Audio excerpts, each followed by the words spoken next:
Old ট্রাফোর্ডে Tottenham আদৌ প্রতিযোগিতামূলক football match খেলেছে নাকি অনুশীলন করেছে? ম্যানচেস্টার ইউনাইটেডের বিপক্ষে তাদের ম্যাচ দেখার পর কোনো উৎসাহী সমর্থক যদি এমন প্রশ্ন করে বসেন, তাহলে তাকে দোষ দেওয়ার কিছু নেই। স্কোরবোর্ডে ফুটে ওঠা ৩-০ ব্যবধানটা আহামরি না হলেও পারফরমেন্সের যে ব্যবধান দেখা গিয়েছে সেটা ভাষায় বর্ণনাতীত।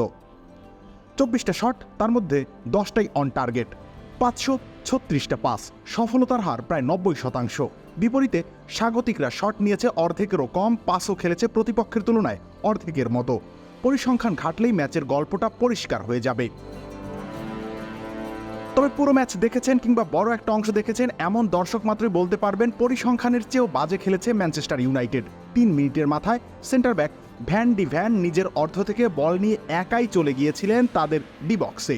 এরপর ফাঁকায় দাঁড়ানো ব্রায়ান জনসনকে দিয়ে গোল করিয়েছেন।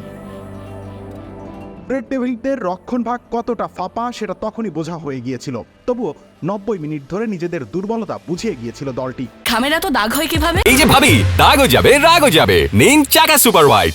অধিনায়ক ব্রুনো ফার্নান্দেস এলোমেলো ভঙ্গিতে যেভাবে ম্যাডিসনকে ফাউল করে লাল কার্ড দেখেছেন, সেটাও তাদের দুর্দশার প্রমাণ হয়ে আছে।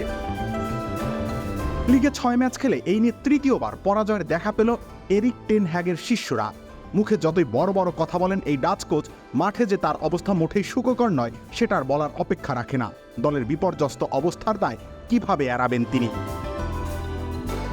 ক্লাবের বোর্ডও দায় এড়াতে পারবে না বটে। কারিগরি টাকা ঢেলে ম্যাসন মাউন্ট কিংবা কবি মাইনোকে কিনেছে ঠিকই, কিন্তু পারফরমেন্সের উন্নতির জন্য কিছুই করতে পারেনি। এমনকি প্রায় ২ বছর আগে দল ছাড়া ক্রিস্টিয়ানো রোনালদোর রিপ্লেসমেন্টও আনতে পারেনি তারা। মজার ব্যাপার, সে সময় অনেকেই ভাবতেন রোনালদোই বুঝি ম্যানচেস্টার ইউনাইটেডের দুরবস্থার কারণ, কিন্তু তার অনুপস্থিতি রেড ডেভিলদের আরও অসহায় করে তুলেছে। এমনকি এখন পর্যন্ত দেশটির হয়ে শেষ হ্যাট্রিক করেছেন ওই পর্তুগিজ যুবরাজ। সবশেষ ফ্রি কিক থেকে গোলটাও তিনিই করেছেন। রবিউল ইসলাম রনি, খেলা ৭১।